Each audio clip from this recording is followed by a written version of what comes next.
আর ইসলাম ধর্মের সেই আইন কানুন নিয়ম শৃঙ্খলা আদেশ নিষেধ এসব কিছুকে আল্লাহ এক জায়গায় জমা করে আমাদের কাছে একটা কিতাব পাঠিয়েছেন। সেই কিতাবটার নাম হলো কোরআনুল কারীম। বলুন সুবহানাল্লাহ। এই কোরআন শরীফ হলো আল্লাহ পাকের পক্ষ থেকে পাঠানো মানব জাতির কাছে সর্বশ্রেষ্ঠতম একটা নিয়ামত। আজকে এখানে অনেকগুলো দোকান আছে, আমি জানি না এর ভিতরে কোন কোরআন শরীফের দোকান আছে কিনা।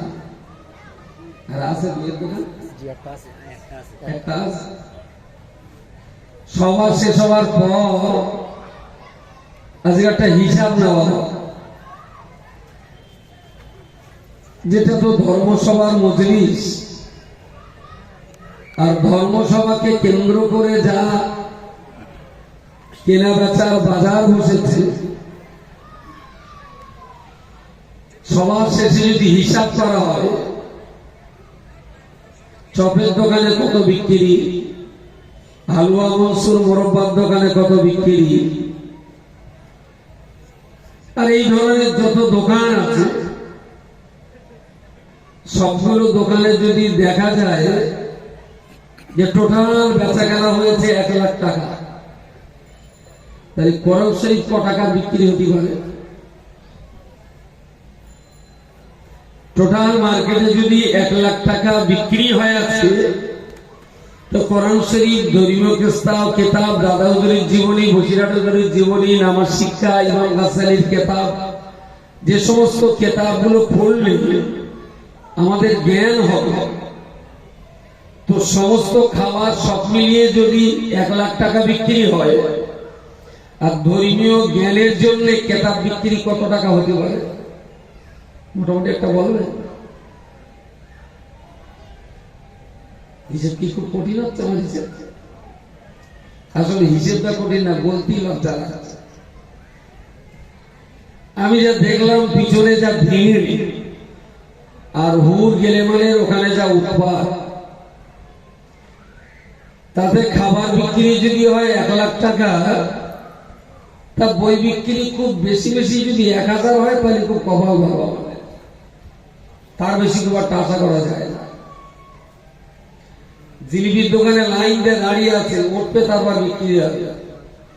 আর বইয়ের দোকানে গিয়ে দেখেন দোকানদার মাসি দাঁড়াচ্ছে। এই হলো মুসলমানদের ধর্মীয় আবেগ, এই হলো মুসলমানদের ধর্মীয় উদ্বেগ। মুসলমানদের ধর্মের আবেগ আছে, উদ্বেগ আছে, ধর্ম নিয়ে এদের ভিতরে বিরাট উন্মাদনা আছে। কিন্তু মুসলমানের কপালে সবচেয়ে বড় আগুন লেগেছে, এরা ধর্ম বোঝে না, ধর্ম জানেও না, কিন্তু ধর্মের উদ্বেগটা খুব আছে। লোকে জিজ্ঞেস করলে ধর্মের জন্য জীবন দিতেও তৈরি আছে, কিন্তু ধর্ম বোঝে না। সত্যিকারের অর্থে যদি ধর্ম বুঝতেন, তাহলে এই দশাটা ঘটতো না। আসলে ধর্ম কাকে বলে, ধর্ম কেন মানতে হবে, কি জন্য আল্লাহ আমাদেরকে ইসলাম ধর্ম দিয়েছেন, মেনে চললে লাভ কি রকম হয়।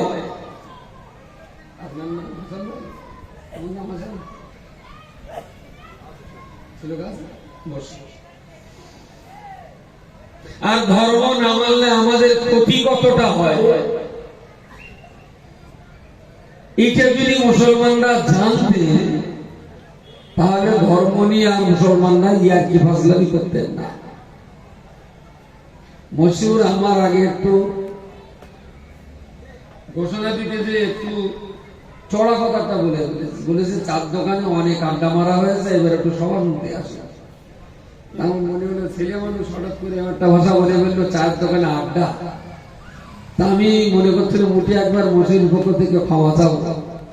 এখন উল্টে মনে হচ্ছে মসজিদে একটু বাটা সন্দেশ খাওয়াই, যে তুই চা বলিলে আপনি বার বল। আজীব তামাশা। ধর্মটা নিয়ে মুসলমানরা ভেবেছে যে ধর্ম তো আল্লাহ তৈরি করার, আর আমরা তো আল্লাহর গোলাম। ধর্ম মানি তো খুবই ভালো, যদি না মানতে পারি আল্লাহ ক্ষমা করে জান্নাতে দেবে। যদিও পড়া পড়ার লোক তো বছরে প্রায় 130-40টা করে গরু খাচ্ছে দোয়াখানি কি, এর গা জান্নাতে দিতেই হবে, না দিলে কোনো উপায় নেই। কার দেবে জান্নাতে? যারা বছরে 120-30টা করে গরু খাচ্ছে দোয়াখানি কি, তার গা যদি জান্নাতে না দেয় তা জান্নাতটা একটা কেরম অপবিত্র হয়ে যাবে। নবী মুসা কালিমুল্লাহ আলাইহিস সালামকে আল্লাহ তাওরাত কিতাব দিয়েছিলেন। মুসা নবী সেই তাওরাত কিতাব নিয়ে তার কওমের মানুষদেরকে দুয়ারে দুয়ারে দেখালেন। বিরাট একটা কিতাব। এই কিতাবটা মানুষের দুয়ারে দুয়ারে তুলে দেখালেন আর বললেন, দেখো এই কিতাবে লেখা আছে আল্লাহ এক, এই কিতাবে লেখা আছে পিতামাতার সেবা করতে হয়, এই কিতাবে লেখা আছে মানুষকে ফাঁকি দিতে নেই, এই কিতাবে লেখা আছে ওজনে কম দিতে নেই, মদ খেতে নেই, এই কিতাবে লেখা আছে চুরি ছিনতাই ধর্ষণ করতে নেই। তোমরা এই কিতাবটা মেনে চলো, এটা আল্লাহ আমাদেরকে দিয়েছে। যদি এই কিতাবটা তোমরা মেনে চলতে পারো তাহলে তোমরা দুনিয়াতেও শান্তি পাবে, আর মরার পরে আল্লাহ তোমাদেরকে জান্নাত দেবেন। সুবহানাল্লাহ। মুসা কালিমুল্লাহ আলাইহিস সালাম ওই কিতাবটা নিয়ে বাড়িতে বাড়িতে, door to door, man to man উনি বোঝাবার চেষ্টা করছেন। প্রিয় রাসূল সাল্লাল্লাহু আলাইহি ওয়াসাল্লাম তাকেও আল্লাহ কোরআন দিয়েছিলেন। কোরআন দিয়ে আল্লাহ বলে দিলেন, বাল্লিগ মা উনজিলা ইলাইকা মির রাব্বিক। হে নবী, আপনার কাছে আমি আল্লাহর পক্ষ থেকে যে কোরআনের বাণী পৌঁছে দেওয়া হচ্ছে, কোরআনুল কারীমের এই বাণী আপনি আপনার দেশের জনগণের বাড়িতে ঘরে ঘরে পৌঁছে দিন। তো মুসা কালিমুল্লাহ যেমন তাওরাত নিয়ে মানুষের দুয়ারে দুয়ারে যেতেন, মুহাম্মদুর রাসূলুল্লাহ সাল্লাল্লাহু আলাইহি ওয়াসাল্লাম ইনিও কোরআনের বাণী নিয়ে মানুষের দুয়ারে দুয়ারে গিয়েছিলেন। তবে মুসা কালিমুল্লাহর উপরে আসমান থেকে আসা বিরাট একটা কিতাব নিয়ে তিনি মানুষের দুয়ারে যেতেন, আর রাসূলুল্লাহর উপরে কোরআনটা কিতাব আকারে নাযিল হয়নি, নাযিল হয়েছিল শুধু ভাষা। কুল ইন কুনতুম তুহিব্বুনাল্লাহ ফাত্তাবিউনি ইউহিব্বুকুমুল্লাহ ওয়া ইয়াগফির লাকুম যুনুবাকুম আল্লাহু গফুরুর রহিম। জিবরাইল এলেন, রাসূলুল্লাহকে শোনালেন শরীয়তের পরিভাষায় এই সিস্টেমটা কি বলা হয়, নাযিল হওয়া। কোন লিখিত কাগজ কলমে আল্লাহ কোরআন রাসূলুল্লাহর কাছে পাঠাননি। আল্লাহ কোরআন পাঠিয়েছিলেন শুধুমাত্র ভাষা। তো মুসা কালিমুল্লাহ যখন মানুষের কাছে কিতাব নিয়ে যেতেন, মুহাম্মদুর রাসূলুল্লাহর জামানায় তিনি মানুষের কাছে কোরআনের ভাষা নিয়ে যেতেন। মুখ দিয়ে বলতেন যে আল্লাহ এটা বলেছেন, এইটা মানো, আল্লাহ এটা বলেছেন, এই কাজটা তোমরা করো না। রাসূলুল্লাহ মুখ দিয়ে ওদেরকে পড়ে বোঝাতেন, আর মুসা কালিমুল্লাহ তাওরাত খুলে ওদেরকে দেখিয়ে বোঝাতেন। পার্থক্য এতটুকু। মুসা কালিমুল্লাহর এই কথাবার্তারা বনী ইসরাইল কওমের মানুষেরা ভালো করে শুনলেন, কিতাবও দেখলেন। কারণ ওই দেশের দেশীয় ভাষাতেই তাওরাত, আপনার কিতাব তাওরাত নাযিল হয়েছিল হিব্রু ভাষায়। কোরআন নাযিল হয়েছে আরব দেশে, তো আরবি ভাষা। তো আল্লাহর কিতাব তাওরাতটা খুলে খুলে নবী মুসা কওমের মানুষদেরকে দেখালেন। সমাজে শান্তি বজায় রাখার জন্য তোমরা মিথ্যা কথা বলো, পিতামাতাকে শান্তিতে রাখার জন্য তোমরা বাবা মার খুব সেবা যত্ন করো,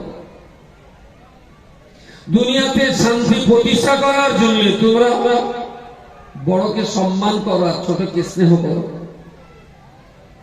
খবরদার নারী জাতিকে কখনো তোমরা অবজ্ঞা করো না, ওরা আল্লাহর রহমতের জাতি।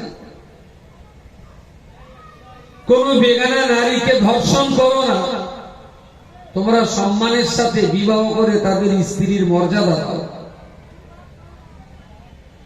তোমরা অযথা যুদ্ধ বিগ্রহ করে অন্যায় ভাবে একে অপরের রক্ত নিয়ে খেলা করো। পৃথিবীটাকে তোমরা শান্তিতে থাকতে দাও।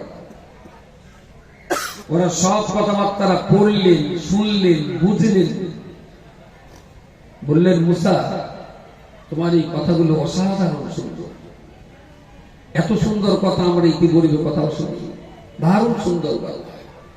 আর এই সমস্ত কথাবার্তা মেনে চললে পৃথিবীতে শান্তি অবধারিত। মানুষ ঘরের দরজা খুলে শুতে পারবে, পৃথিবীতে কোনো চোর থাকবে না। সবাই সবাইকে বিশ্বাস করবে, পৃথিবীতে আর অশান্তি থাকবে না। আল্লাহ নবী মুসা কালিমুল্লাহ আলাইহিস সালাম ওই রকম সময়তে ওদের কাছে দাবি করে বললেন, আল্লাহর বান্দা শুনুন না, তাওরাত কিতাবের এই সুন্দর কথা যদি আপনার পছন্দ হয়, কথাগুলো যদি আপনার ভালো লাগে, এগুলো যদি অত্যন্ত সুন্দর এবং মূল্যবান কথা হয়, যে আল্লাহ আমাকে তাওরাত দিয়েছেন, সেই আল্লাহর পক্ষ থেকে আমি তোমাদের কাছে দাবি করছি লা ইলাহা ইল্লাল্লাহ মুসা কালিমুল্লাহ, এই কলমাটাও তোমরা স্বীকার বিশ্বাস করে নাও।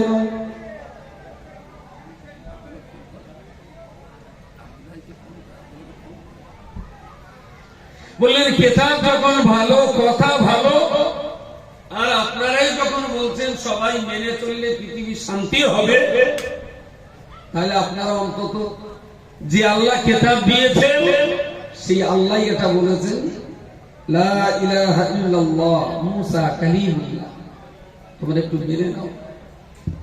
এই কচি আব্বু তা গেটের কাছে ভিতরে আয়, মনে কি হচ্ছে গেটের সামনে?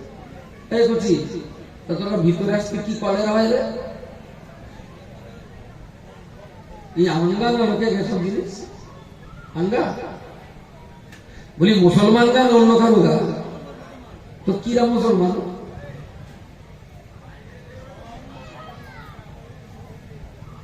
এক যদি এই 10টা লোক সুন্দরবনে জঙ্গলে যান না, বিরাট সুন্দর ভাবে বলবো, আমার কোনো অসুবিধা হবে না। কিন্তু আমি হাঁড়িতে দেখছি ইলিশ মাছ, এরাই দেখছি পয়টি ট্যাংরি মাছ, এরাই দেখছি নাবালক মুরগির ঝোল, এখানে দেখছি খাসির গোস্ত, এটাই দেখছি বিরাট কাবাব, এখানে ডিবির কোরমা, আর এতগুলো হাঁড়ি খুলে রেখে সামনে যদি সালা থোড় আর সজনে শাক দিয়ে ভাত দেয়, খেতে ইউজ করে। হ্যাঁ, আমার কথা বলা যায়।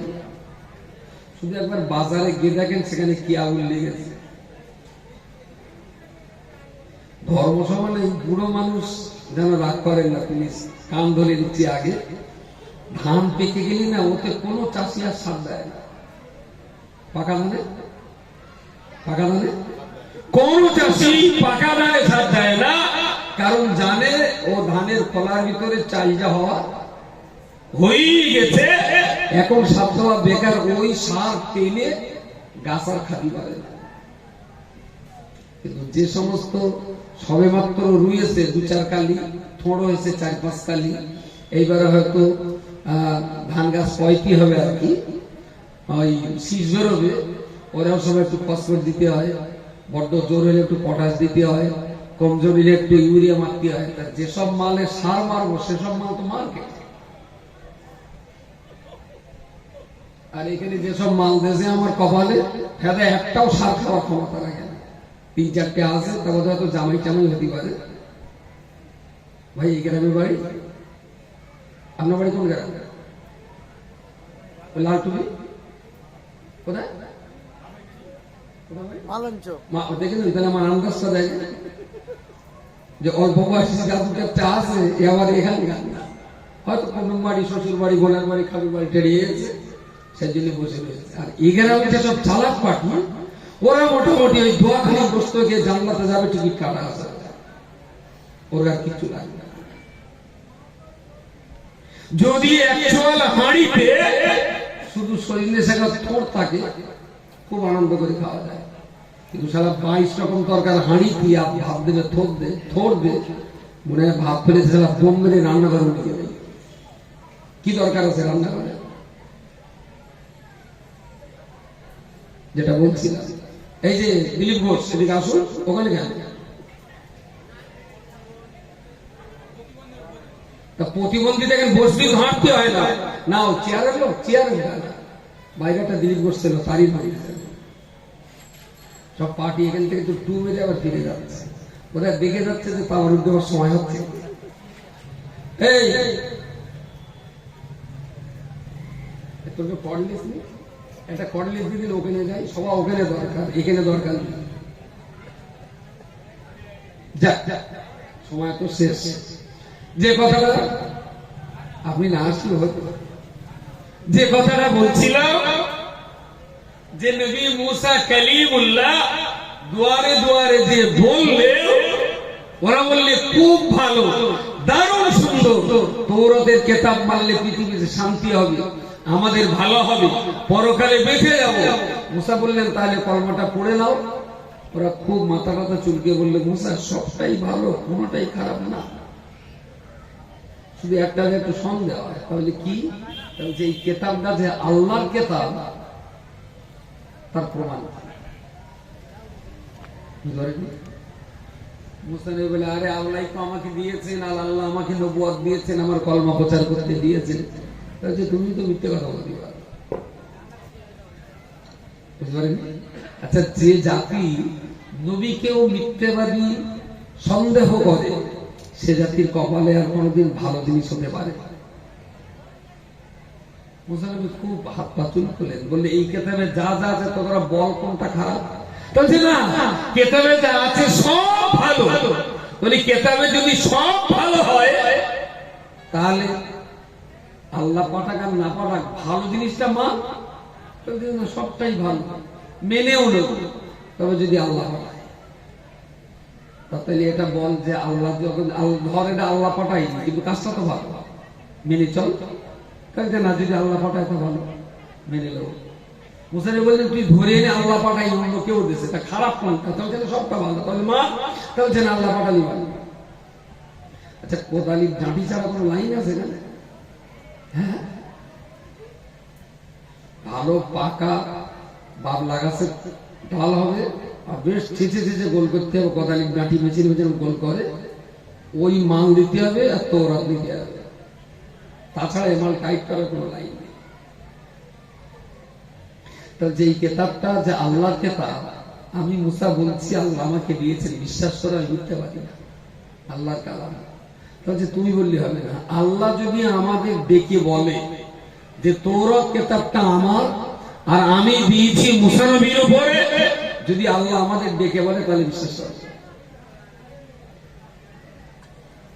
মুসা নবী আল্লাহর কাছে ফরিয়াদ করলেন, আল্লাহ তুমি যা কেতাব দিয়েছো আমি সব পড়িয়েছি, শুনিয়েছি, বলছি, ওরা বলছে সব ভালো, আর ওরা কলমা কালাম পড়বে, তা তোমার একবার বলে দিতে হবে যে কেতাবটা তুমি আমার দেশ। আচ্ছা, আল্লাহ কি জানা পড়ে বলেন? বুঝতে পারেন? আল্লাহর বিরাট জ্বালা পড়ে গেছে, এই কটা মুসলমান না হলে আল্লাহ জান্নাত খালি থাকবে।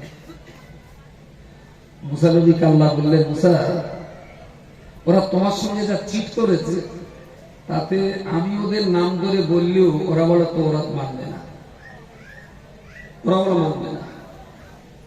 তা তুমি অযথা ওদের জন্য আর চিন্তা ভাবনা করো না, অন্য পাড়ায় যাও, ও পাড়া শেষ। মুসা নবী বললেন, আল্লাহ ওরা যখন দাবি করেছে, একটা বার তুমি ওদের নাম করে বল, তারপর দেখি ওরা পড়ে কিনা কলমা। তা আল্লাহ বললেন, ঠিক আছে, যদি তুমি নাই শোনো তাহলে ওদের নিয়ে তুমি তুর পাহাড়ে। মুসা নবী বিরাট মানুষ, গোটা বনি ইসরাইল কওমের মানুষদের কাছে সংবাদ দিয়েছে যে এই তৌরাত কিতাব যে আল্লাহর কিতাব, এটা যে আল্লাহর কালাম, এই কথাটা আল্লাহ সরাসরি তোমাদেরকে বলবে। তুর পাহাড়ে আমি যাব, আমার সঙ্গে তোমরাও যাবে, সেই দিন আল্লাহ তোমাদের নাম করে বলে দেবেন। বিরাট ব্যাপার, একেবারে গোটা এলাকার লোক সব গোছ গাছ ব্যাগেজ রেডি করে মুসা নবীর সঙ্গে যাবে।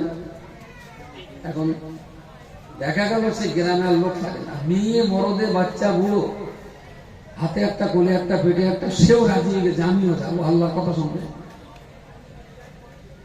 তাহলে দেখে আবুজার করে সব যদি যায় আর এই ফাঁকে যদি আবার ডাকাত টাকাত করে তাহলে বলতে ফিরে এসে খাবি। তোরা ঠিক করে নিল যে সবাই যাবে না, প্রত্যেক গোষ্ঠী থেকে একটা করে মোড়ল যাবে। গাজী বংশের একটা মোড়ল, সর্দার বংশের একটা মোড়ল, শেখ বংশের একটা মোড়ল, আমাদের যেরকম বিভিন্ন পাড়া বা বংশ থাকে। মুসা নবীর কওমের 40টা গোত্র থেকে 40টা মোড়ল সঙ্গে গেল। আর গ্রামের লোক সব বলে দিলে আমাদের মোড়ল দেখে সে যা বলবে আমরা সবাই বলে যাব। আল্লাহ নবী মুসার কথা মানবে না, ওরকম মোড়লের কথা মানবে। কিছু মাথা যাচ্ছে যাচ্ছে। একদিকে নবী বলছে সে কথা কানে যায় না, ওটা মোড়ল বলবে, তারপরে সম্বন্ধী মানবে। আচ্ছা, এইরকম মোড়ল ভক্ত যারা, তারা মোড়ল না গাঁড়? বলেন বলেন। কোরআনের কথার দাম নেই, হাদিসের কথার দাম নেই, মোড়লের কথার দাম। তাই ও মোড়লে এক গাঁড় আর এরাও আর এক গাঁড়। সারা কোরআন হাদিসে যার মোড়লে আনা কোরআন হাদিসের চেয়ে বড়, সে সুমন্ত্রিত গাঁড়ল চালাচ্ছে। ভেড়ারে গাঁড়ল বলে না, গাঁড়ল কার বলে? ভেড়া বলে না, গাঁড়ল কার বলে? ভেড়ার মতন আর একটা আছে, আর একটা আছে না, সে কি ভেড়ার চেয়ে একটু সম্মানী না সম্মান কম? ভেড়ার চেয়ে একটু সম্মানী, তাই ভেড়া বলাই ভালো, গাঁড়ল বলে অত সম্মান দেওয়া যায়। আল্লাহ নবী মুসা কালিমুল্লাহ আলাইহিস সালাম 40 জন মানুষের খাদ্য পানীয় সবাইকে গুছিয়ে নিতে বললেন। তিনি নিজে মুসা নবী তিনি নিজে তুর পাহাড়ে চলে গেলেন। 40 জন মানুষকে মাথা নিচু করে বসতে বললেন। সবাইকে বললেন চোখ বন্ধ করে মাথা নিচু করে তোমরা বসে যাও। আমরা এবারে আল্লাহ পাক রব্বুল আলামিন আমাদের সঙ্গে কথা বলবেন, আমরা তার কথা শুনতে পাবো। কেউ তোমরা কথা বলবে না, দুনিয়ার কোনো ধান্দা থাকবে না, খারাপ চিন্তা করবে না। আল্লাহ তোমাদের সঙ্গে কথা বলবেন। পুত পবিত্র অন্তর নিয়ে নির্বাক চিত্তে এখানে চুপচাপ মাথা নিচু করে চোখ বন্ধ করে বসে যাও। আল্লাহ পাক যেটা বলবেন ওটা আমরা সবাই শুনতে পাবো। রব্বুল আলামিন আল্লাহ তিনি তার গম্ভীর আওয়াজ দিয়ে বললেন, ও বনি ইসরাইল কওমের মানুষেরা, আমি আল্লাহ পাক রব্বুল আলামিন আমি নিজেই তাওরাত কিতাবটাকে মুসা নবীর উপরে নাযিল করেছি। আমার নবী মুসা তাওরাত কিতাব যেটা তোমাদের পড়ায়, যেটা তোমাদের শোনান, ওটা আমার কিতাব। আমার পড়ানো তাওরাত কিতাবটাকে মুসার হাত বরাবর যেটাই তোমরা পেয়েছো ওটা আমি আল্লাহ আমার দেওয়া। এই কিতাব বুকে মাঝখানে জড়িয়ে ধরো, জীবনে মরণে কোনোদিন যেন এই কিতাব কখনো ছেড়ে দেবে না। জোরে বলুন সুবহানাল্লাহ। যথারীতি আল্লাহ বললেন জোর আওয়াজে মুসা নবীর দাবি, আল্লাহ মেনে নিলেন। কথাবার্তা শেষ। মুসা নবী চোখ তুলে উঠে দেখলেন যে 40টা চোখ বন্ধ করে বসিয়ে দিলেন, সে 40টা চোখ বন্ধ করে শুয়ে পড়ে। অবাক্কার বক্কার ওর বাড়ি যাবি, পল্টু গোলাবালি এই বাধা চল। 40টাই মরিচিত হয়ে পড়ল, একটাও জানতেন না। ধান ছেড়ে চালিয়ে মুসা নবী তো, ওরা তো মরেছে আর মুসা নবী মরেছে। কারণ এর কাছে যদি জ্যান্ত ফিরিয়ে না যেতে পারে তাহলে মুসা নবী তোরা লেখতে হবে যে তুই তাহলে মার্ডার করার জন্য চালাকি করলে নেতা কটা লিখলি। মুসা নবী এইবার শেষ দেয় মাথাতে কান্না, বলছে আল্লাহকে কলমা পুরো কান না পড়ে তুমি জ্যান্ত করে দাও, ভিক্ষের দরকার নেই, ঝোলাটা তোমার ফেরত দাও। এই 40টা মোড়ল যদি দেশে ফেরত না নেওয়াতে পারি তাহলে ওরা কিন্তু আমার আর কোথাও ফেরত দেবে না। আমার আর কলমা কালাম তো ওরা আমার বলে একদম শেষ। তা আল্লাহ মুসাকে বললেন, মুসা ওরা তো আমার কথা শুনবে বলে এসেছে। কোথায় সে? 8:33 হয়ে গেছে। আমার না যে ধরিয়ে বেজে হাসানের ফিরে বসে আমি তো বসবো না, এই করে রাস্তায় মানে কি মাটিয়া রাস্তায়? বস উপরে। তো কি বলছিল?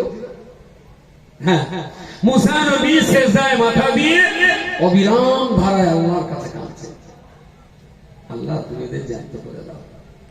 আল্লাহ ওরা যদি আমার কলমা নাও পড়ে আমি সারা জীবন তোদের বলতে পারবো, আর ওরা যদি মরেই গেল তাহলে তো আমি কলমা বলার লাইন পাবো না। প্রথম কথা গ্রামের লোক আমার তা ঢুকতে দেবে না। আমি আপনার দিলের কালমা, আপনার এই রহমতের কেতাব তাওরাত কোথায় প্রচার করবে? আল্লাহ বললেন মুসা দোষ তো তোমারও না আমার। ওরা আমার কথা শুনতে চেয়েছিল, তুমি আমার কাছে দাবি করেছিলে, আমি ওদের সঙ্গে কথা বলছি, এখন এই আওয়াজ শুনে সহ্য করতে না পেরে ওরা যদি মরে যায় সেখানে তোমার বসিবার কি আর আমার বসিবার? ওরা মরেছে, ওদের চুলকুনি কি মরেছে? আল্লাহ তুমি যদি মারতে পারো তুমি জানতেও করতে পারো, অন্তত আমার স্বার্থে, আমার তৌরাতের স্বার্থে, আমার কথা বলার স্বার্থে, আমার দিন প্রচারের স্বার্থে আল্লাহ 40টারে তুমি আর একবার জীবন দাও। খুব কাঁদাকাটি করলেন, আল্লাহ 40 জনের জান আবার ফিরিয়ে দিলেন। বলুন সুবহানাল্লাহ, জোরে বলেন সুবহানাল্লাহ। ওরা যেই জানত হয়েছে মুসা নবীর যন্ত তো কলমা পড়ুক না পড়ুক আমার অন্তত লাইনটা ক্লিয়ার। ও দাদা তা তুই ছিলি কমে, তাহলে আমরা না মরে গেলাম, নিজের মধ্যে মরে গেলাম। তাহলে মরে গেলি কেন? তাহলে আল্লাহ আমাদের বলেছিল যে তোমরা আমার কেতাব তোমরা মেনে নাও, এই কথাটা শুনে না আমরা সহ্য করতে পারি না, মরে গেলাম। যে আল্লাহ যে বলেছে তোমরা আমার কেতাব, এরা তো শুনেছিস? হ্যাঁ, এক এক করে 40 জনের কাছে শপথ দিলে 40 জনই বললো আমরা শুনেছি, আর আমরা ওই আওয়াজ শুনে সহ্য করতে পারি না বলেই মরে গেছিলাম। মুসা তুমি না থাকলে না আমাদের আর জানতো লাইন হবে না। তোর যখন শুনেছিস, যখন আল্লাহ বলেছে, তোদের দাবি ছিল যে আল্লাহ বললি মেনে নিবি, এবার কলমাটা পড়। কিন্তু হবেন বাড়ির দিক চল, এক্ষুনি তোর তো ধৈর্য সহ্য দেখতে পাচ্ছি।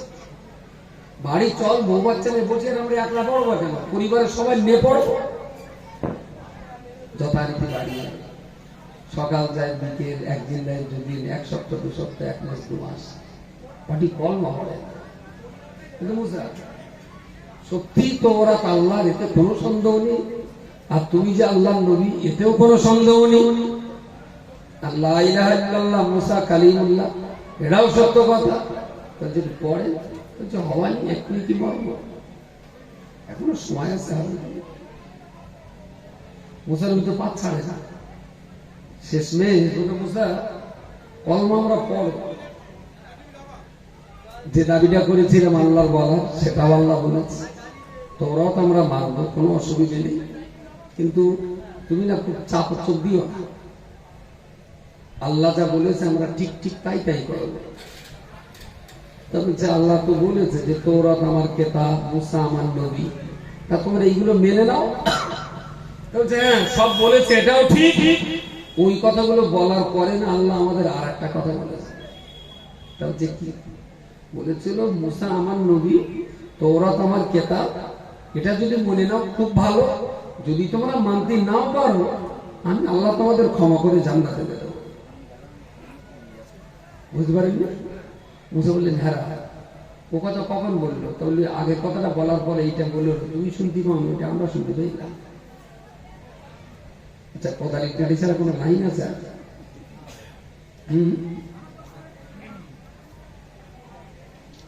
এখন বাজারে করা যা পার্টি আছে, আমার কাছে তো 30 পারা করার, ওর কাছে 35 পারা আছে। শেষ 5 পারায় আছে যে নামাজ, কালাম, হজ, যাকাত, জিকির, ফিকির কিচ্ছু না করলেও আল্লাহ জান্নাত দেবে। শেষ 5 পারাটা দাদু হুজুরির কাছে নেই, ঘোষা হুজুরির কাছে নেই, পানিকড়া হুজুরির কাছে ছিল না। সেই শেষ 5 পারাটা জম্বরা গেলা পাটি ওর কাছে আছে। শেষ 5 পারা ওরা আমল, ইলম, কোরআন, তালিম ওদের কিচ্ছু লাগবে না। ধর্মসভার নামে চুটিয়ে দোকানে খাবার খাবে, আর জান্নাত ওরা যাবি। কারণ আমরা তো 30 পারা মানে, আর ওরা 35 পারা মানে। শেষ 5 পারায় ওদের ছাড় আছে। মুসা নবী সেই বনি ইসরাইল কওমের বিশ্বাসঘাতক, আর এইসব বিশ্বাসঘাতক দেয়ার ইজ নো ডিফারেন্স। এই জাতি সোজা হবে না, কারণ এদের ইসলামের এবিসিডি কাণ্ডজ্ঞান নেই, ইসলামের 0 পয়েন্টের কোনো কাণ্ডজ্ঞান নেই। শুধু একটাই আছে, ভাগ্যের কপাল,